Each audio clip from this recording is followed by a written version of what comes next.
अच्छा चालू कर दिया। खम्मा घड़ी, हाँ जी खम्मा घड़ी। नमस्कार नमस्कारम नमस्कारम। आवाज़ सही आ रही है कि? हाँ जी राम राम। हाँ जी गुरुदेव। आज एक साथ 2 क्लास लगी थी। 2 क्लास की लगी भी आज? अच्छा वो टाइम टेबल आगे पीछे हो गया था, क्यों इंग वजह लगी? चलो सबको दिख रहा हूँ क्या मैं? आवाज़ आ रही है क्या? जय दादागी सबको दिख रहा हूँ क्या? कौन सा दादाई जय बोल रहे रहा? मनोज, हाँ नरेश क्या की लागी नहीं ही? हाँ आवाज़ आ रही है क्या? हाँ जी नमस्कार। चलो आज हम एक नया टॉपिक लेते हैं हिंदी का, जिसका नाम है नाउन यानी संज्ञा।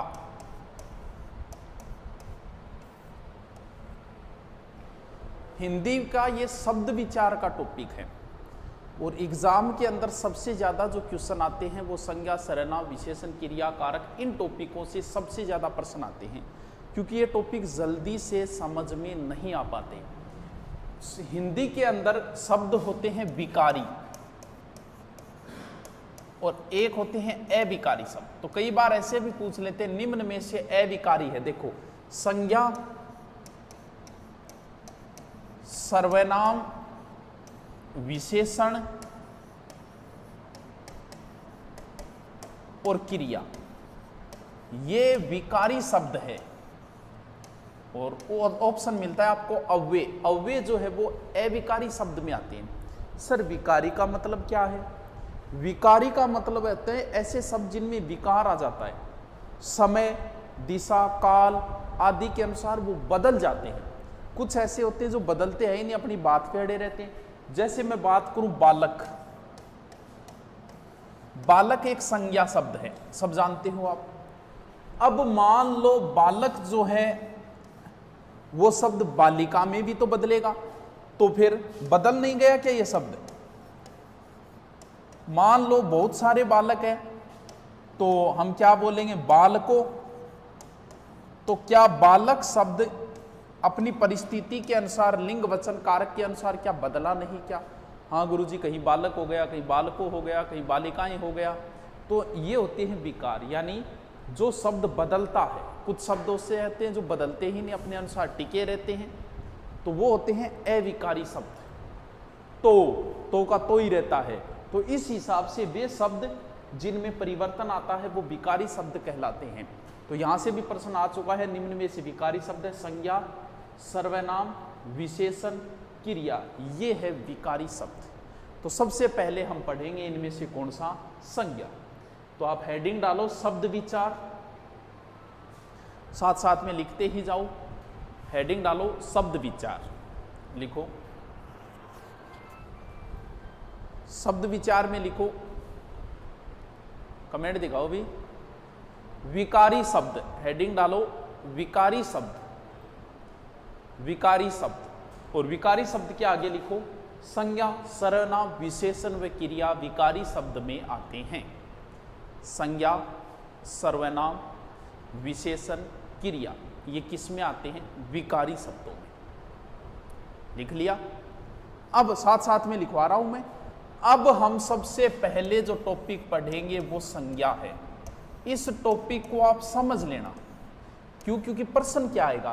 प्रश्न सीधा सा आएगा, आपको एक शब्द देगा कि ये कौन सी संज्ञा है, जातिवाचक है, व्यक्तिवाचक है, भाववाचक है, द्रव्यवाचक है, जो भी है, यानी सीधा सा क्वेश्चन आएगा। अगर इस टॉपिक को आप अच्छे से समझ लिया तो आप झटके के साथ निकाल दोगे कि ये इसमें जातिवाचक संज्ञा है, इसमें व्यक्तिवाचक संज्ञा है, इसमें भाववाचक संज्ञा है। अगर यहाँ से दिमाग कहीं और चला गया, पूजा, सुमन, इनकी तरफ चला गया, तो फिर कोई मतलब नहीं है। 1 मिनट की ही कहानी है। देखो संज्ञा शब्द जो बना है वो समधन्ज्ञा से बना है, यानी इसका अर्थ होता है समयेक रूप से जानना, यानी समयेक रूप से जानना। या फिर संज्ञा का अर्थ होता है नाम। सीधा सही ध्यान रखो ना, ये भी एग्जाम में पूछ लिया कि संज्ञा का अर्थ क्या है? सर वीडियो नहीं चल रहा है, क्यों नहीं चल रहा है? मेरा कमेंट कितना आ रहा है? हाँ, संज्ञा का अर्थ होता है जानना, संज्ञा का अर्थ होता है नाम।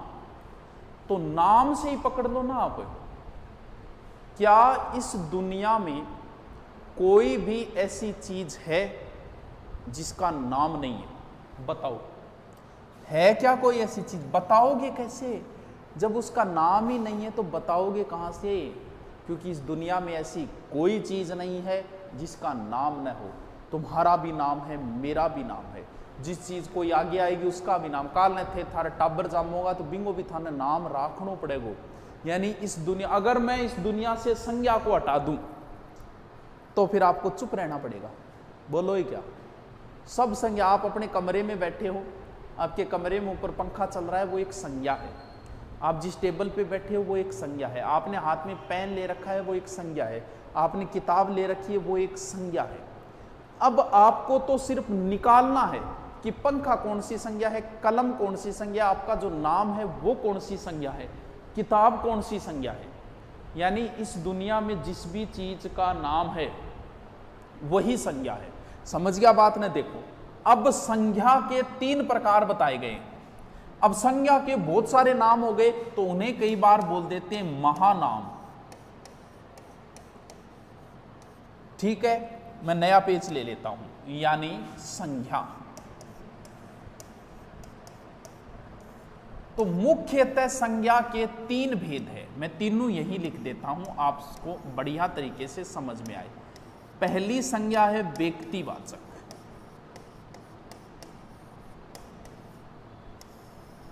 दूसरी संज्ञा है जातिवाचक, और तीसरी संज्ञा है भाववाचक।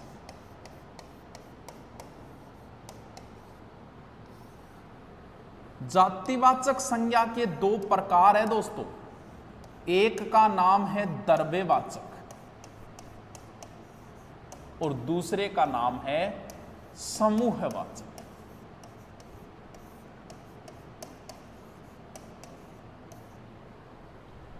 समझो, विलोम का विलोम क्या होता है? क्या होता है? रुक्यो मुनासो क्यों चाद रहे है? सर मैंने पटवार का कोर्स ले रखा है, मुझे रीट के लिए मनोविज्ञान चाहिए, इसके लिए क्या करना होगा? पता ही को नहीं, एक रुक दूं, विलोम प्रतिलोम होगा शायद। ठीक है, तो मान ले यार तू ये नहीं है पटवार में, नहीं करते तो फिर हम कैसे करें भी? हाँ चलो, व्यक्तिवाचक संज्ञा, जातिवाचक संज्ञा, भाववाचक संज्ञा, इसको एक बार हटा देते हैं। किसको? भाववाचक। इसको हम बाद में पढ़ेंगे। पहले हम सिर्फ 2 ही बात पे चर्चा करेंगे। किसके ऊपर? व्यक्तिवाचक के ऊपर और जातिवाचक के ऊपर। समझे बात को? यानी व्यक्तिवाचक और जातिवाचक पर ही आज हम चर्चा करेंगे ओनली फॉर। यानी भाववाचक को एक बार भूल जाओ, इसको हम बाद में देखें। पहले इस नाम में ही संज्ञा छुपी हुई है। हाँ हाँ ठीक है, इस नाम में ही छुपा हुआ है। हाँ सर बहुत कम फीस है, खरीद भी तो सकते हैं। अब क्या बताएं, वो चीज़ अब बच्चे नहीं समझते, उन्हें पता नहीं है कि 15-15 हज़ार रुपये लोग लेते हैं और कमेंट हाइड क्या क्या करते हैं वो आपको पता है। टीचर पसंद आए या ना आए, किससे शिकायत कर रहे हो आप? खरीद के देख लो, पता चल जाएगा कि जब आपको टीचर पसंद नहीं आए तो आप कहाँ शिकायत करते हो, पता चल जाएगा। एक बार ट्राई भी कर लो ताकि बाद में आपको मुझसे कोई शिकायत न रहे कि भी वो तो बेहतर है इससे। हम तो आपकी हर समस्या सुन तो रहे हैं, कोई नहीं सुन रहा, कमेंट भी हाइड कर लेते हैं लोग ताकि कोई नेगेटिविटी न आए। हाँ, रीजनिंग मैथ को भी पुराने वाले में लगभग हो गई थी, कुछ बची थी तो वो पुराने वाले गुरुजी करवा रहे हैं। अब आप कह रहे हो हमें नए वालों की भी दो, फिर भी सोच रहे हैं कि चलो दे देंगे भी, करेंगे, लेकिन सर्वर पे लोड बहुत ज़्यादा बढ़ जाता है, सर्वर हैग होना शुरू हो जाता है फिर। हाँ हैग होते, आप वैसे कहोगे इनका तो हैग होता है। हाँ हाँ, जिन्होंने खरीद लिया ठीक है, अच्छी बात है, चलो, क्योंकि इतने तो कोई पैसे भी नहीं ले रहे। हाँ, व्यक्तिवाचक, जातिवाचक, इस नाम में ही सब कुछ छुपा हुआ है। देखो, व्यक्ति का मतलब आप समझ लेना कि व्यक्ति एक है ठीक है, समझो इस चीज को। व्यक्ति का मतलब आप समझ लेना कि व्यक्ति एक है। जाति तो बहुत है भाई, कितनी जातियां बताऊं भी। ओबीसी में आती है 150 जातियां तो, और एससी में आती हैं लगभग 45-50 जातियां, एसटी में आती है शायद 6-7 जातियां, जनरल के अंदर 3-4 जातियां आती है। कितनी जातियां हो गई जी, बहुत है। तो अपने अपने हिंदू धर्म में भी बहुत सारी जातियां हैं। ये नहीं डालूंगा भाई, मैं हटाऊंगा इस वीडियो को, ढंग से पढ़ लो एक बार, नोट्स बनाते हैं। हाँ, व्यक्तिवाचक संज्ञा, जातिवाचक संज्ञा। देखो, व्यक्ति का मतलब एक व्यक्ति, ठीक है। जातियां क्या है? अनेक है। अब आपके सामने वो सीधा सीधा एक शब्द देगा, पूछेगा कि जातिवाचक है या व्यक्तिवाचक है। भाववाचक को हम एक बार अलग छोड़ देते हैं, ठीक है। एक शब्द देगा, शब्द देते ही आपको पहचानना पड़ेगा कि ये शब्द व्यक्तिवाचक है या जातिवाचक है। अब आपको नियम एक ही ध्यान रखना है, उस शब्द में आप अनेकों पे जा रहे हैं या एक पे जा रहे हैं। जैसे उसने आपको शब्द दिया पर्वत, पर्वत शब्द देते ही मुझे ये बताओ आपके दिमाग में क्या आया? क्या कोई एक पर्वत दिमाग में आया? पर्वत तो बहुत है भैया, अरावली है, विंध्याचल है, रोकी पर्वत है, हिमालय पर्वत है। क्या आप किसी एक पर्वत के ऊपर टिके? ना गुरुजी, कौन टिका? मतलब पर्वत क्या है? अनेक है। बस यही फॉर्मूला लगेगा सब जगह, एक और अनेक का। अब आपको नाम दिया उसने अरावली, बताओ अरावली क्या एक से ज्यादा है क्या? सर नहीं है, अरावली तो एक ही है जो राजस्थान में 692 किलोमीटर 550 ये दिशा है और वो दिशा है। इसका मतलब आप घूम फिर के पूरे विश्व में किसी एक जगह पे आ गए। वहां एक का मतलब एक व्यक्ति यानी व्यक्तिवाचक संज्ञा। आप एक पे जैसे शब्द दिया उसने नदी, क्या आपका दिमाग में नदी शब्द आती किसी एक नदी का चित्र आया? नहीं आया। नदियां तो बहुत है, गंगा, यमुना, सरस्वती, गोदावरी, कृष्णा, कावेरी, बहुत है। अब उसने नाम दिया आपको गंगा। अब आप एक पे आ गए कि जो गंगोत्री से निकलती है ऐसे बहती हुई लास्ट में यहां जाके गिर गई, किसी एक के ऊपर आ गई, तो वो क्या हो गई? एक के ऊपर आते ही क्या हो गई? व्यक्तिवाचक। जैसे उसने नाम दिया पुस्तक, क्या किसी एक पुस्तक के ऊपर आप टिके? पुस्तक तो बहुत है, गीता है, रामायण है, महाभारत है, कुरान है, बाइबिल है, बहुत सारी है। उसने नाम दिया रामायण, रामायण देते ही आप एक नाम पे आ गए कि हाँ भाई रामायण एक पुस्तक है, एक ही है। इसका मतलब रामायण क्या है? व्यक्तिवाचक है। समझ गए बात को? जैसे उसने नाम दिया पशु, तो क्या आप किसी एक पशु के ऊपर टिक पाए? पशु तो बहुत है, गाय, भैंस, भेड़, बकरी। हाँ गुरुजी, अनेक है। अनेक का मतलब जातिवाचक। उसने पशुओं में दे दिया गाय, तो गाय क्या है? एक है पशुओं में, तो व्यक्तिवाचक। लेकिन कई बार गाय भी जातिवाचक हो सकती है। समझो इस चीज को। सर ऐसे कैसे हो सकती है? बिल्कुल हो सकती है। आपको गाय सीधा पूछ लिया, आप क्या करोगे बताओ? आपको सीधा पूछ लिया गाय क्या है, व्यक्तिवाचक है या जातिवाचक है? बताइए। हाँ, अरे जातिवाचक से व्यक्तिवाचक संज्ञा बनाओ। बनाएंगे, अभी टॉपिक तो पूरा होने दो। जातिवाचक से व्यक्तिवाचक भी बनाएंगे, व्यक्तिवाचक से जातिवाचक भी बनाएंगे, भाववाचक भी बनाएंगे, वो आगे का टॉपिक है। अभी पहले इस चीज को तो समझो। बताओ गाय संज्ञा क्या है, जातिवाचक है या व्यक्तिवाचक है?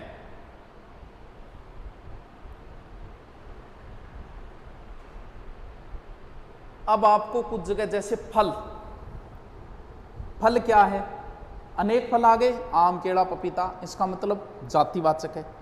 फल में से आम व्यक्तिवाचक, लेकिन आम जातिवाचक भी है। आम के अंदर लंगड़ा आम और बनासी आम और बे आम और तय आम और आमांगा भी बहुत प्रकार हुए। समझो। अब देखो, गाय जो है ना, गाय को मैं जातिवाचक में भी कर सकता हूं। कैसे? क्योंकि गाय के आपने ज्योग्राफी पढ़ी होगी, थार पारकर गाय, राठी गाय, सांचोरी गाय, हरियाणवी गाय, वो क्या है? यानी किसी चीज के अगर आगे पार्ट और बंट रहे हैं, गाय से आप किसी एक गाय के ऊपर नहीं टिके। गाय में अगर पूछ लिया हरियाणवी गाय, तो ये अब गाय भी यहां जातिवाचक हो गई, और गाय में हरियाणवी गाय क्या हो गई, व्यक्तिवाचक हो गई। तो ये तो परिस्थिति के ऊपर डिपेंड है। पशु जातिवाचक है, पशु में गाय व्यक्तिवाचक है, लेकिन गाय जातिवाचक है, गाय में हरियाणवी गाय व्यक्तिवाचक है। समझे बात को? समझे क्या इस बात को? चलो ठीक है, अब हेडिंग डालो आप, मैं सारे बताता हूं। हेडिंग डालो संज्ञा, हेडिंग डालिए संज्ञा।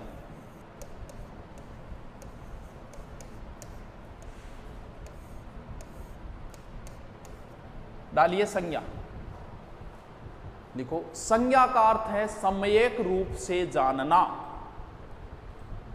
संज्ञा का अर्थ है सम्यक रूप से जानना। लिखो, संज्ञा का अर्थ है सम्यक रूप से जानना।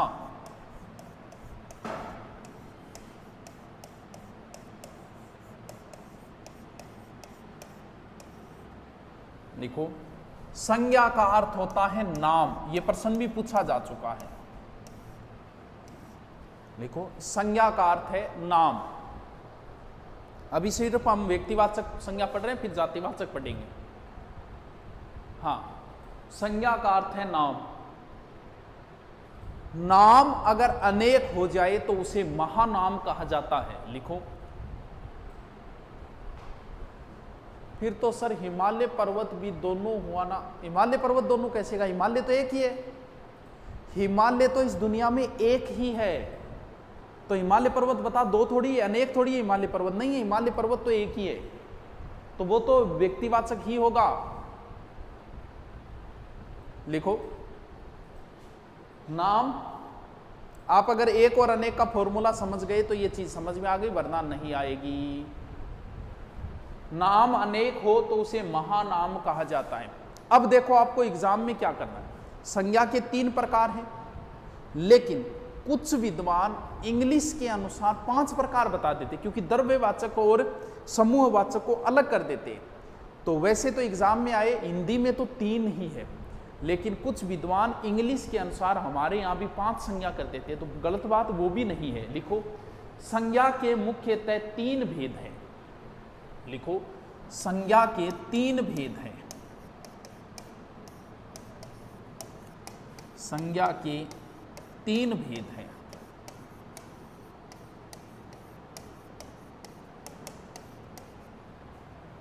ठीक है, 1 नंबर लिखो, व्यक्तिवाचक। लिखते जाओ साथ साथ में, व्यक्तिवाचक संज्ञा।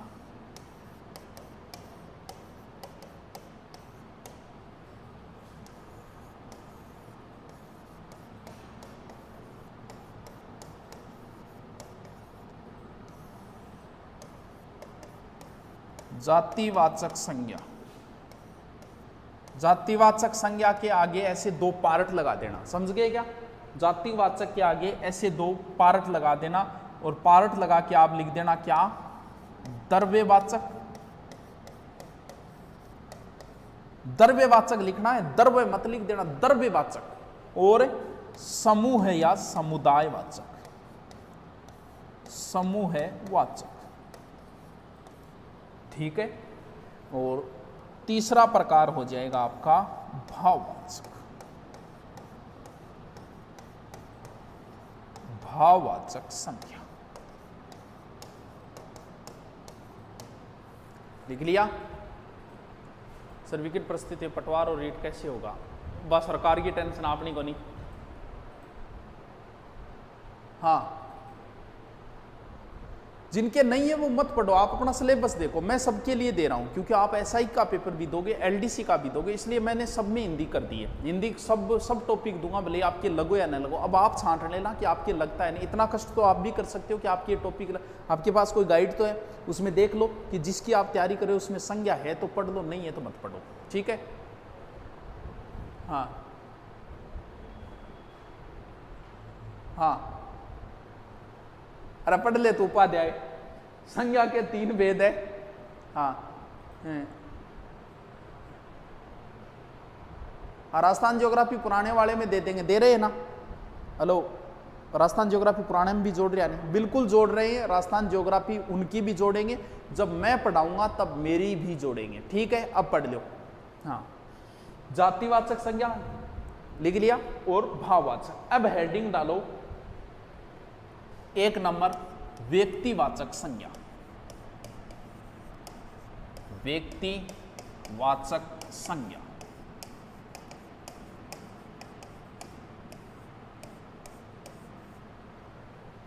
व्यक्तिवाचक संज्ञा लिखो, जो संज्ञा व्यक्तिवाचक संज्ञा में लिखो, जो संज्ञा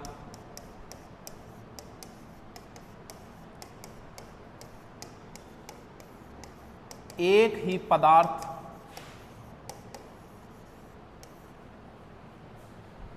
या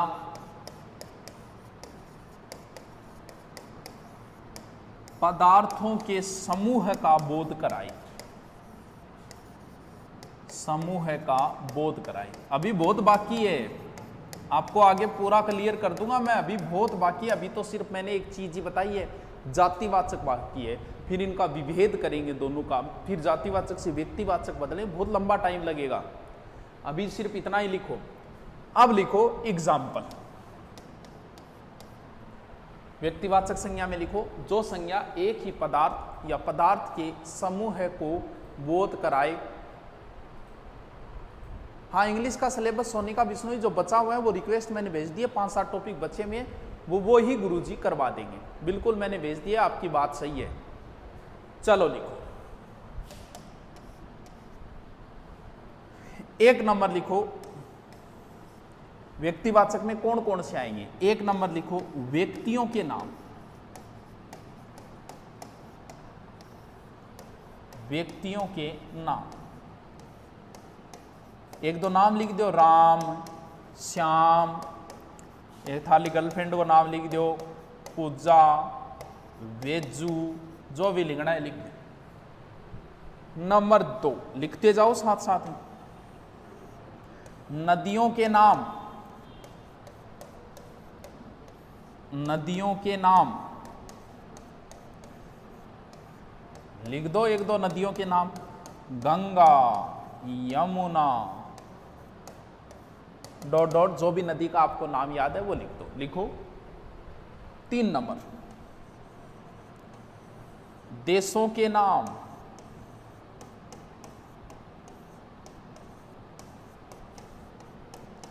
एक दो देशों का नाम लिख दो, चीन ने ना छोड़ दियो, पहले बहुत लिख दिया, चीन, पाकिस्तान, ठह देश है वहां 1-2 नाम लिख दो, लिखते जाओ। व्यक्तियों के नाम राम, श्याम, पूजा, रोहन, मोहन, सोहन, जो भी लिखना है। नदियों के नाम गंगा, यमुना, सरस्वती, गोदावरी, जो भी लिखना है। देशों के नाम चीन, भारत, पाकिस्तान, जो भी लिखना है आप लिख दो। लिख दिया, आगे चलूं।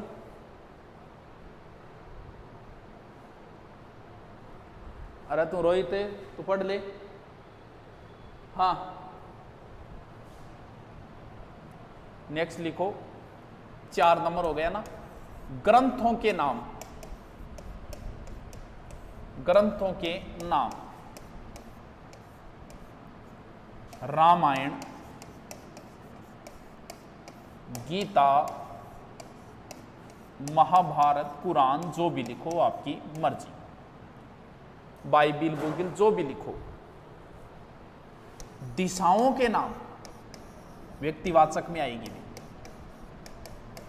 दिशाओं के नाम, पूर्व, पश्चिम, उत्तर, जो भी लिखो, ईशान, नैऋत्य, वायव्य, आग्नेय, जो भी लिखो। 6 नंबर, नोट्स बनाते जाओ साथ में, मैं डालूंगा नहीं। पर्वतों के नाम,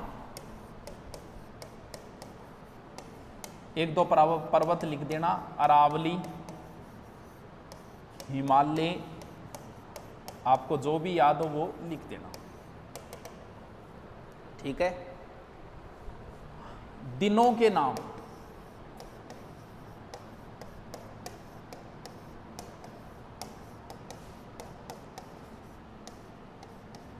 सोमवार,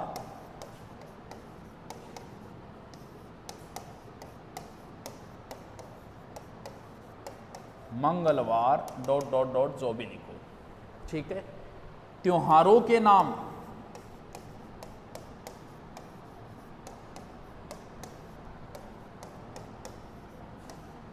होली, मुहर्रम, दीपावली, जो भी त्योहार हो आप लिख देना, ठीक है। ग्रह नक्षत्रों के नाम, अरावली तो श्रृंखला है ना, अरे तो अरावली एक ही नहीं है क्या भाई, सरक भी आदमी लंबो हो गयो, मैं लंबो हुई मतलब मैं फिर जातिवाचक बन गयो, क्यों? तो अरावली अगर इतनी लंबी हो गई है तो वह एक ही, अलग अलग है क्या? अरावली कर्नाटक में और है क्या? अरावली एक ही है, तो वो जितनी लंबी हो सकती है इससे क्या फर्क पड़ता है? हिमालय बहुत लंबा है तो इससे क्या फर्क पड़ गया, है तो हिमालय ही भी, अरावली को अरावली बोलते हैं, तो वो एक ही है विश्व में अरावली, तो जहां एक होता है वह व्यक्तिवाचक ही होगा, समझ गए। त्योहारों के नाम आगे लिखो, ग्रह नक्षत्रों के नाम,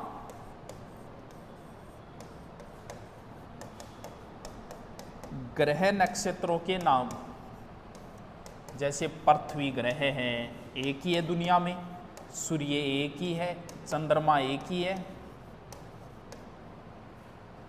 लिखो। सर जी अभी तक पुराने बैच में साइंस और ज्योग्राफी ऐड नहीं हुई है, हो जाएगी।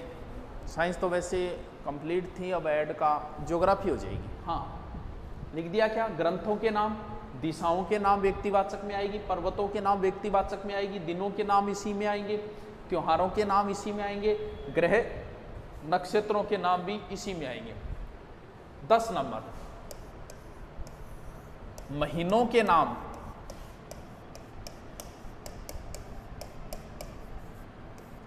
एक दो महीना लिख दो, एक दो क्या लिखना है, जनवरी टू दिसंबर। नेक्स्ट, समाचार पत्र पत्रिकाओं के नाम,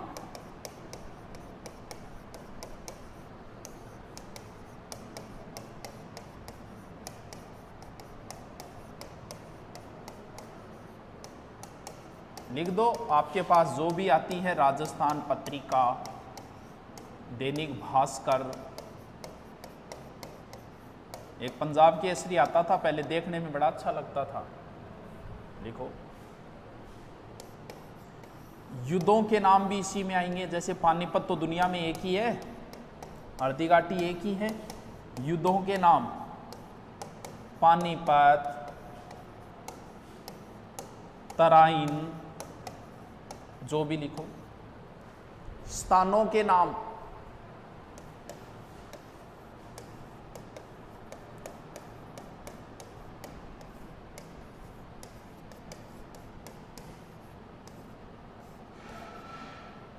स्थानों के नाम में लिख दो, कोई लिख दो भी, ताजमहल लिख दो, तारागढ़ लिख दो, रामलीला मैदान लिख दो, जो भी लिखो।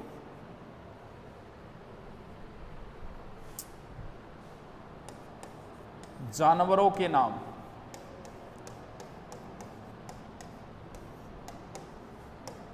चेतक दुनिया में एक ही था,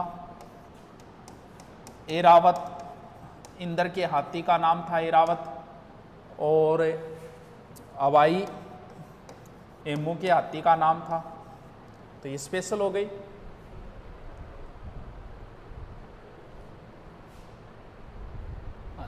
लिख लिया गया। कोरोना किस में आएगा? कोरोना व्यक्तिवाचक होगा, बीमारी जो होती है वो तो हो गई जातिवाचक, बीमारी में तो मलेरिया है, कोरोना है, बहुत सारी बीमारियां हैं, लेकिन कोरोना तो पर्टिकुलर एक बीमारी हो गई, तो इसका मतलब ये स्पेशल एक ही है, इसका मतलब ये व्यक्तिवाचक में आएगी, ठीक है। जातिवाचक में नहीं आएगी, कोरोना व्यक्तिवाचक में आएगी, बीमारी जातिवाचक में आएगी। हाँ नाट्य रंबा आप जो भी लिखो उससे कोई फर्क नहीं पड़ता। लिख लिए क्या? महीनों के नाम, समाचार पत्र पत्रिकाओं, युद्धों के नाम, स्थानों के नाम, बाकी कुछ लिखो जैसे वस्तुओं, सब्जी, फलों आदि के नाम भी इसी के अंदर पानीपत युद्ध 3 नोएडा है, पानीपत स्थान तो एक ही है। अरे उसने आपको नाम दिया शहर।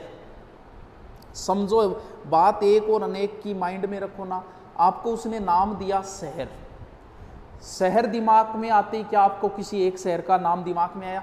शहर तो बहुत है भैया, जयपुर है, जोधपुर है, बहुत सारे शहर है। जब उसने नाम दिया जोधपुर, तो जोधपुर दुनिया में एक ही है। जोधपुर नाम के अगर और भी है तो भी वो शहर एक ही है। क्यों? क्योंकि जोधपुर, जो मान लो, चलो मान लेते हैं हम कि जोधपुर 2 है। बहुत सारे ऐसे, जैसे अपने शाहपुरा है, एक शाहपुरा जयपुर के अंदर है, एक शाहपुरा किसके अंदर है? भीलवाड़ा के अंदर है। अब आप कहोगे कि सर शहर के नाम जातिवाचक, शाहपुरा तो 2 हो गए, बिल्कुल 2 हो गए। जैसे मनुष्य है, समझो इस चीज को।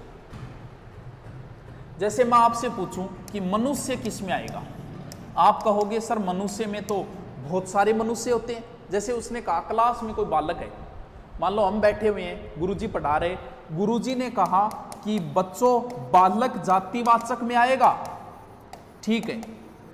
अब उसने कहा कि बालक के अंदर मान लो कोई सुभाष नाम के बालक है, वो व्यक्तिवाचक में आएगा। अब आप इस चीज को समझो, जहां पर आपका दिमाग खराब हो रहा है वो चीज यहां निकल के आएगी। अब बताओ सुभाष नाम के बच्चे मान लो क्लास में 5 है, तो आपने कहा कि सर सुभाष नाम के बच्चे तो 1 से ज्यादा हो गए, तो ये तो जातिवाचक हो गई। नहीं, क्योंकि जो सुभाष नाम के 5 लड़के हैं, क्या उन 5 लड़कों की एक सी योग्यता है? क्या 5 एक ही प्रकार के? नहीं है। मेरा नाम सुभाष है, मैं एक अलग योग्यता रखता हूं, मेरे नाम का अगर दूसरा व्यक्ति है वो अलग योग्यता रखते हैं। इसका मतलब मैं दुनिया में एक ही हूं, मैं जो योग्यता रखता हूं वो एक ही व्यक्ति हूं। तो हर सुभाष की अलग योग्यता है, लेकिन पर्वत तो सारे एक जैसे हैं। पर्वत के अंदर समझे कि इस बात को, शाहपुरा जयपुर है, शाहपुरा भीलवाड़ा है, क्या दोनों की एक सी योग्यता है? आप बताओ, जोधपुर एक यहां एक दूसरी जगह, क्या दोनों की एक योग्यता होगी? नहीं होगी। हर व्यक्ति अपना एक अलग अस्तित्व रखता है, इसका मतलब वो पर्टिकुलर एक ही होगा। समझ गए बात को? क्योंकि कई बार अठी कंफ्यूज है कि सुभाष तो 5 है तो बोल रहे हो तो जातिवाचक। नहीं, सुभाष नाम जिस व्यक्ति का है वो अपनी एक अलग योग्यता रखता है, मैं अलग रखता हूं, कोई और है वो अलग रखता है। समझ गए बात को? इसका मतलब ये क्या है? व्यक्तिवाचक है, ना कि जातिवाचक। पृथ्वीराज, अब जैसे महाराणा प्रताप का नाम प्रताप सिंह था, तो प्रताप सिंह नाम और किसी का नहीं है क्या? है, लेकिन जो महाराणा प्रताप योग्यता रखते थे जो उनके, वो किसी और प्रताप सिंह के पास है क्या? नहीं है। पृथ्वीराज नाम तो दुनिया में बहुत है, तो क्या पृथ्वीराज, सब पृथ्वीराजों की एक ही योग्यता है? सारा ही अजमेर का राजा आगे नहीं हो सकते। तो इस बात को समझो कि भले ही एक नाम के 5 हो, वो व्यक्तिवाचक में ही आएगा, क्योंकि हर व्यक्ति की अपनी एक अलग योग्यता होती है। समझ गया आप बात ने? अब इस बात से कंफ्यूज मत होना। भले जोधपुर नाम के 5 हो, लेकिन जोधपुर व्यक्तिवाचक में आएगा, क्योंकि जो योग्यता एक जोधपुर रखता है वो दूसरा जोधपुर नहीं रखता। चलो कल हम पढ़ेंगे जातिवाचक संज्ञा। Thank you.